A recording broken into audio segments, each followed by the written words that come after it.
'కాంతార' అసలు ఎక్స్‌పెక్టేషన్స్ లేకుండా సైలెంట్‌గా వచ్చి ఇండియా వైడ్‌గా హ్యూజ్ అప్రిసియేషన్ తెచ్చుకున్న మూవీ. ఇప్పుడు ఆ మూవీకి ఇంకో పార్ట్ రాబోతుంది. అంటే ఎక్స్‌పెక్టేషన్స్ ఎలా ఉంటాయో మీరే ఇమాజిన్ చేసుకోండి. ట్రైలర్‌కి ఆల్రెడీ మంచి రెస్పాన్స్ వచ్చింది. అయితే ఈ ట్రైలర్‌లో కొన్ని హిడెన్ డీటెయిల్స్ ఉన్నాయి. అవేంటో ఈ వీడియోలో చూద్దాం. యాక్చువల్‌గా 'కాంతార చాప్టర్ 1' 'కాంతార' మూవీకి సీక్వెల్ కాదు, ప్రీక్వెల్. నన్ను ఇంప్రెస్ చేసిన విషయం ఏంటంటే నౌఎడేస్ ఫస్ట్ పార్ట్ హిట్ అయితే వెంటనే సెకండ్ పార్ట్‌కి ప్రొడ్యూసర్స్ అన్నెసెసరీగా బడ్జెట్ పెంచేస్తున్నారు. అందరి ఎక్స్‌పెక్టేషన్స్‌కి రీచ్ అవ్వాలనే దాని వల్ల ఒరిజినల్ స్క్రిప్ట్ డైల్యూట్ అయిపోతుంది. సో సెకండ్ పార్ట్ రిలీజ్ అయిన తర్వాత ఏదో మిస్ అయిన ఫీల్ వస్తుంది. బట్ 'రిషబ్ శెట్టి' అలాంటి మిస్టేక్స్ చేయలేదు. ఫస్ట్ పార్ట్ పెద్ద హిట్ అయిన తర్వాత కూడా బడ్జెట్ పెంచకుండా స్టోరీకి కావాల్సిన స్కేల్‌లోనే తీశారు. అంటే ఫోకస్ మొత్తం ఒరిజినల్ స్క్రిప్ట్ పైనే ఉంది. ఈ మూవీ మనకు అర్థం కావాలంటే ముందు మనకి 'పంజుర్లి' అండ్ 'గులిగా' గురించి తెలుసుకోవాలి. ఎక్కువ టైం తీసుకోను, షార్ట్‌గా చెప్పేస్తాను. ఆ 'పంజుర్లి' అండ్ 'గులిగా' అనేవి శివగణాలు. వీటి మీద చాలా స్టోరీస్ ఉన్నాయి. బట్ పాపులర్ బిలీఫ్ ఏంటంటే పార్వతీదేవికి ఒక పంది నచ్చి కైలాసానికి తీసుకువెళ్తుంది. అక్కడ ఆ పంది శివుడు గార్డెన్‌ని నాశనం చేస్తుంటే శివుడు ఆగ్రహంతో ఆ పందిని చంపబోతాడు. పార్వతీదేవి అడ్డుపడి ఆ పందిని క్షమించమని ప్రాధేయపడింది. దాంతో శివుడు ఆ పందిని చంపకుండా మనుషుల్ని అధర్మం నుండి కాపాడమని చెప్పి భూమి మీదకు పంపించాడు. ఆ పందినే పంజుర్లిగా కొలుస్తారు. నెక్స్ట్ గులిగా స్టోరీ ఏంటంటే పార్వతీమాతకి బూడిదలో ఒక స్టోన్ దొరుకుతుంది. ఆ స్టోన్‌ని శివుడు విసరటం వల్ల గులిగా పుడతాడు. తనకి ఆకలి ఎక్కువ అండ్ ఆల్సో వైలెంట్ కూడా. శివుడు గులిగని విష్ణుమూర్తి దగ్గర పంపిస్తాడు తనకి సేవ చేయమని. కానీ అక్కడ గులిగా ఆకలి అండ్ ఆవేశంతో చేసే పనిలో కోపమొచ్చి తనని విష్ణుమూర్తి భూమి మీదకు పంపిస్తాడు. భూమి మీద ఉన్న ప్రజల్ని ప్రొటెక్ట్ చేయడానికి. వీళ్ళిద్దరనే గాదు, ఇంకా చాలా గ్రామ దేవతలున్నారు. బట్ 'కాంతార' మూవీలో మెయిన్‌గా ఎక్స్‌ప్లోర్ చేసిందయితే వీళ్ళిద్దరినే. ఇంక లేట్ చేయకుండా ట్రైలర్‌లో మెయిన్ డీటెయిల్స్‌కెళ్ళిపోదాం. ట్రైలర్‌లో ఒక బేబీని చూపిచ్చారు. ఈ బేబీ 'కాంతార' పీపుల్‌కి పుట్టినవాడు గాదు. మోస్ట్‌లీ వాళ్ళకి దొరికుంటాడు. ఐ గెస్ తను ఒక డివైన్ ఎనర్జీతో పుట్టుండొచ్చు. జనరల్‌గా ఇలా డివైన్ ఎనర్జీతో పుట్టిన వాళ్ళకి యానిమల్స్ గార్డ్ చేస్తుంటాయి. ఈవెన్ ఇక్కడ టైగర్ గూడా అటాక్ చేయకుండా ఆ బేబీని కాపాడుతుంది. అండ్ ఈ బేబీనే పెద్దయిన తర్వాత మన 'రిషబ్ శెట్టి.' 'కాంతార' వాళ్ళు తనని అడాప్ట్ చేసుకొని తనకి 'బెర్మి' అనే పేరు పెట్టారు. 'బెర్మి' అనే నేమ్‌కి ఎగ్జాక్ట్ మీనింగ్ తెలీదు. మరి మూవీలో ఏమైనా చూపిచ్చారేమో చూడాలి. టైగర్ వీఎఫ్ఎక్స్ అయితే చాలా బావుంది. చూడటానికి చాలా రియలిస్టిక్‌గా కనిపిస్తుంది. సీజీఐ క్యారెక్టర్ అనే ఫీల్ అయితే రావట్లేదు. 'కాంతార' పీపుల్ అంతా అక్కడ ఫారెస్ట్‌లో బ్రహ్మరాక్షసుడున్నాడని నమ్ముతారు.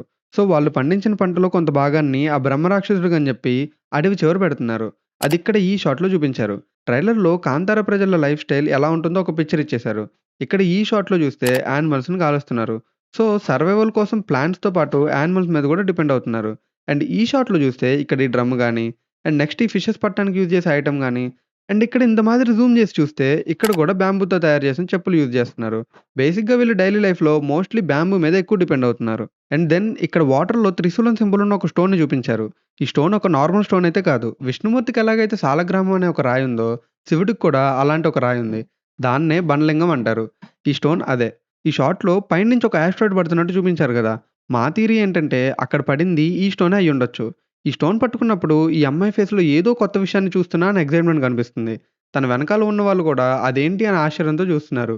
మేబీ వాళ్ళలాంటి రాయిని చూడటం ఇదే ఫస్ట్ టైమ్ అనుకుంటా. ఎలాగో బండ్లింగం టాపిక్ వచ్చింది కాబట్టి చెప్తున్నా. ఈ స్టోన్ ఒక స్వయంభు. ఇది నర్మదా రివర్‌లో ఎక్కువగా కనిపిస్తుంది. అండ్ ఈ స్టోన్‌ని పూజిస్తారు గూడా. శివుడి ప్రతిరూపంగా ట్రీట్ చేస్తారు. నాట్ జస్ట్ దట్, ఇక్కడ వీళ్ళు ఒక టెంపుల్ కన్‌స్ట్రక్ట్ చేస్తున్నారు గదా! వాట్ ఇఫ్ ఇలా జరిగుంటే? మేబీ ఆ రాయికి త్రిశూలం సింబల్ ఉండటం వల్ల శివుడుగా ఫీల్ అయ్యి, ఇందులో చూపించిన టెంపుల్‌ని కన్‌స్ట్రక్ట్ చేసి శివుడుగా పూజిస్తున్నారేమో. లైక్ ఇది రాంగ్ గూడా అయ్యుండొచ్చు. By the way temple construction complete అయిపోయింది. We can see here. ఈ నైట్ టైమ్‌లో షాట్ కంప్లీట్ అయిపోయింది టెంపుల్‌లోది. అండ్ దెన్ ఈ ముసుగు కప్పున్న పర్సన్ రిషబ్ శెట్టియే. ఈ వెనకాల ఎవరో గాని మహానుభావుడులా ఉన్నాడు. ముందు ఇంతమంది ముసుగు కప్పుంటే అంత ఇంటెన్స్ సీన్‌లో గూడా ఏం పట్టనట్టు నిద్రపోతున్నాడు.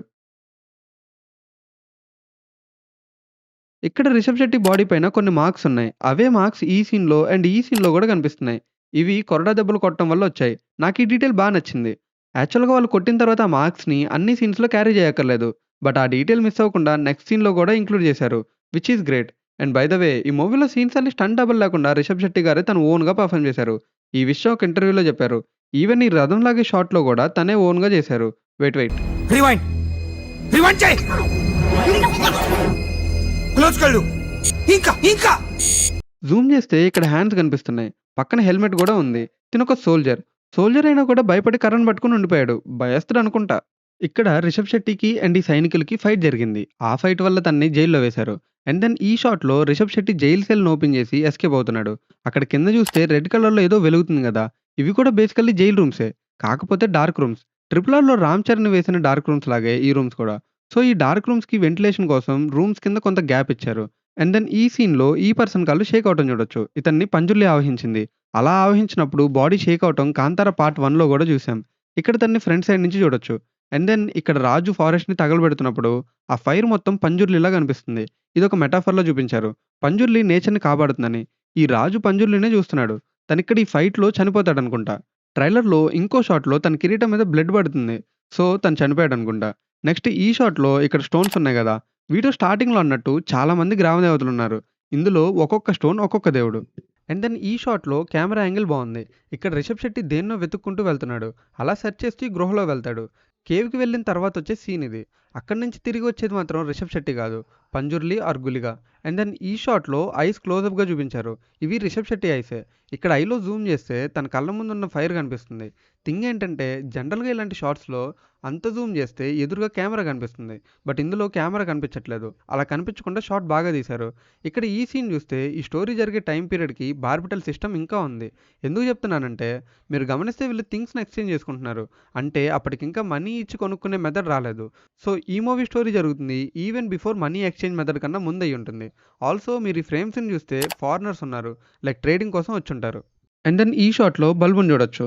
మీరనుకోవచ్చు ఏంటి ఈడు పిచ్చోడిలా కింగ్స్ టైమ్‌లో బల్బ్ అంటాడు అని. యెస్ నిజమే. ఆ టైంలో బల్బ్స్ లేవు. బట్ ఈ షాట్‌లో ఉంది. జోక్స్ అపార్ట్ ఈ ల్యాంప్‌ని జూమ్ చేస్తే ఈజీగా అర్థమైపోతుంది. లోపల బల్బ్ ఉందని. లైటింగ్‌లో మిస్టేక్ జరిగింది. యాక్చువల్‌గా అవి లాంతర్స్. సో లోపల దీపం ఉన్నట్టు అనిపించాలి. బట్ మోడర్న్ లైట్స్ లాగా బల్బ్ ఉన్నట్టు అర్థమైపోతుంది. ఇదే సీన్‌లో రైట్ సైడ్ ఉన్న వాటికి లైటింగ్ కరెక్ట్‌గా ఉంది.